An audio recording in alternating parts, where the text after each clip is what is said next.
my name is Nick, and we will be reenacting the scene where Bilbo builds up enough courage to encounter Smaug for the second time. I will be portraying Smaug. I have my creepy fingers. I took a Yu-Gi-Oh mask, cut out the face, and spray painted it red for my head spikes, and I created cardboard spikes and a cape for my wings. I am Ballin, and I chose Ballin because I'm Ballin. That's why this is Ballin. I have a white beard, that's a white beard made out of cotton, and a red jacket for a scarlet cloak. My name is Scott, and I'm Bilbo Baggins. I chose Bilbo because he's the hero of the novel, and I thought he was the most interesting character. I used a Batman sword for his sword. I used just a button-up I had, and then I glued a wig to my feet for the hair. Perfect.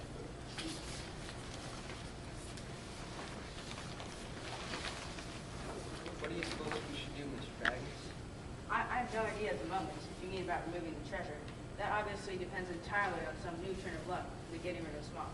Getting rid of dragons is not at all on my line, but I will do my best. Personally, I have no hopes in all. I only wish to be safe back at my Hobbit.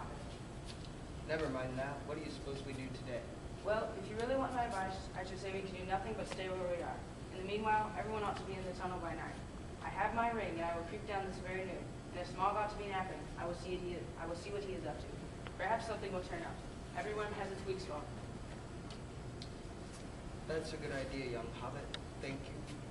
We are very gracious, but please be careful. I make no promises, but I will do my best. If you hear a loud noise, please come help me. Naturally, none of the dwarves accepted the offer eagerly. They already have come to respect little Bilbo. Now had become the real leader in their venture. Already they had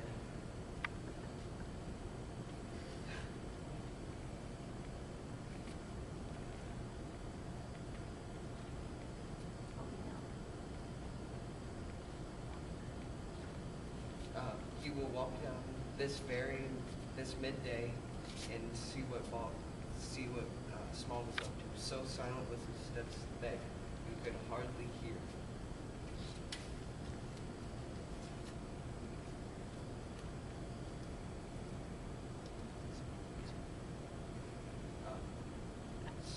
Then when he got through the door, when he peeped his head through the entrance, there was a ray of red piercing light. Smaug was only pretending to sleep. He was watching the tunnel entrance the whole time. Hurriedly, Bilbo stepped back and lost the luck of his ring. Then Smaug spoke. Well, thief, I smell you and I feel your air. I hear your breath. Come along. There is plenty of gold to steal. No, thank you, O Smaug the Tremendous. I did not come for presents. I only wished to see if you were truly as great as the tales say. I did not believe them. Did you now?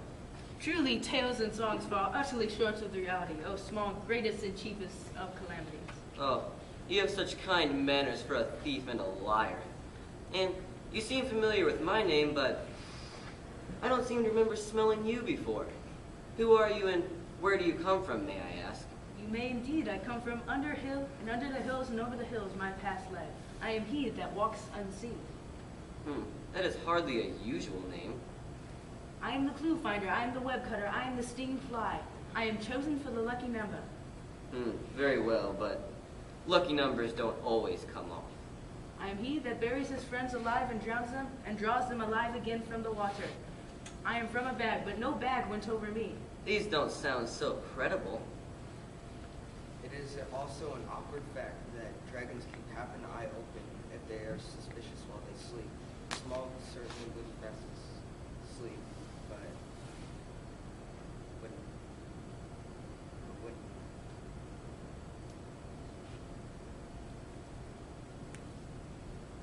Oh.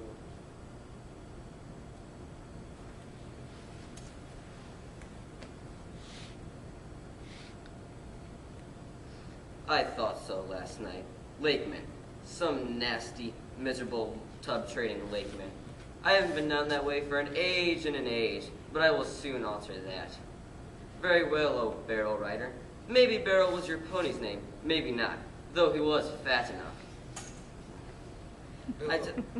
You may walk unseen, but you did not walk all the way. I tell you, I ate 6 ponies last night, and I will catch and eat them all before long. Bilbo was now beginning to feel really uncomfortable.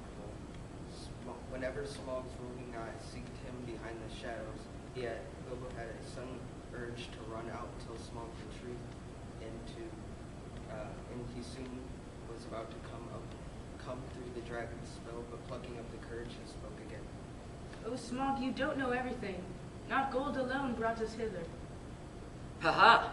You admit the us. Why not say us 14 and be done with it, Mr. Lucky Number? I'm glad to hear you have other business in these parts besides my gold. I mean, have you never thought of it? Even if you could gather all my gold bit by bit, a matter of 100 years or so, you cannot get it very far. Not much use on the mountainside, not much use in the forest. Have you never thought of the catch? What about cartage? What about delivery? What about armed guards and trolls? I tell you, O Smaug, that gold was only an afterthought with us. We came here solely for the purpose of revenge. You, O Smaug, the unaccessibly wealthy, must realize that your success has made some bitter enemies. Revenge? Revenge? The lord under the mountain is dead, and where are his kin that dare seek revenge?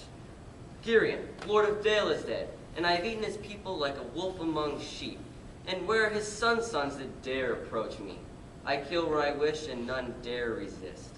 I laid low the warriors of old, and their like is not in the world today. Then I was but young and tender, now I am old and strong. My teeth are like swords, my claws are like spears, the swoosh of my tail like a thunderbolt, and my wings like hurricanes, and my breath death. Oh, Smaug, I have always understood that dragons were softer underneath, especially in the chest, but truly one so fortified has thought of that. Your information is antiquated.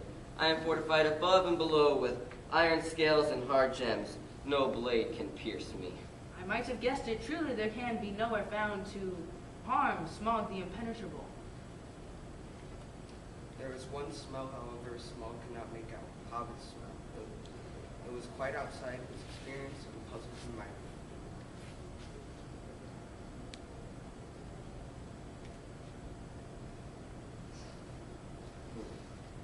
Look, what do you see here? What do you say to this great armor?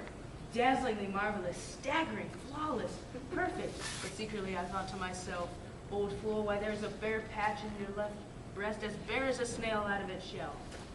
Well, I really must not detain your magnificence any longer, especially with much needed rest. Ponies take some catching, I believe, especially after a long start. It was an unfortunate remark, for Smaug sprouted terrible flames, but before Bilbo could get far, his ghastly head ran up before Bilbo could escape. Never laugh at my dragons, Bilbo, you fool! We're not nearly done with this adventure yet.